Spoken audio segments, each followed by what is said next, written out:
এই জন্য রাস্তায় বইয়া সাহায্য উড়াইয়া নিজেও চলি, চিকিৎসাও করি এবং আমার খাওয়া দাওয়া চলে এটা দিয়ে। কারণ আমি যদি এই ধান্দায় না আইতাম তাইলে আমার ভীষণ বিপদ হয়ে যেত। এখন আল্লাহ রহমতে পাও এই হাঁটি কিছুটা আগে থেকে অনেক পরিবর্তন হয়ে আসছে।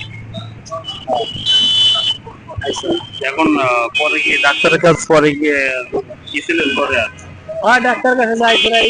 আবার এই যে পরশুদিন যাবো, সোমবারে আমার ডিউটি। ওখানে কি আবার ড্রেসিং করতে গিয়ে 15 টাকা পয়সা নেয়? না, ওখানে আমার কোনো ড্রেসিং লাগে না, আমার তো ঘাও লাগে।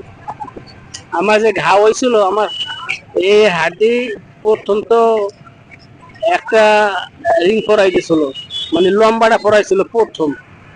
তারপরে লম্বাটা খুললে আবার এই গোল জালি পরাই দিয়েছিল একটা, ওইটা ছিল 8-9 মাস। তারপরে ওই জালি থাকতেই এই 2 হাড্ডির মাঝখানে আবার গুস্ত জমা হয়ে গেছিল। পরে আবার ভর্তি করছি, ডাক্তারে বলছে যে কাকা আপনি ভর্তি হওয়ার আগে ভর্তি হয়েছি।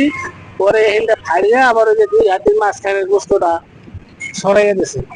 সরাই দেওয়ার পরে এই যে ঘাওটা, এই ঘাওটা গোস্ত অনেক দেরি হয়েছে, আমার ডায়াবেটিস আছে, এই জন্য ঘাওটা ঘষতে দেরি হয়েছে। এখন ঘাওটা ঘষছে, এখন আল্লাহ বাসাইলে আমি সোমবার দিন আবার মেডিকেলে যাবো, গেলে ডাক্তার দিয়ে কি বল। এই বাবা, আপনার ছেলে মেয়ে আপনার কোনো না না কি করেন টাকা পয়সা? হ্যাঁ বলে হয় না।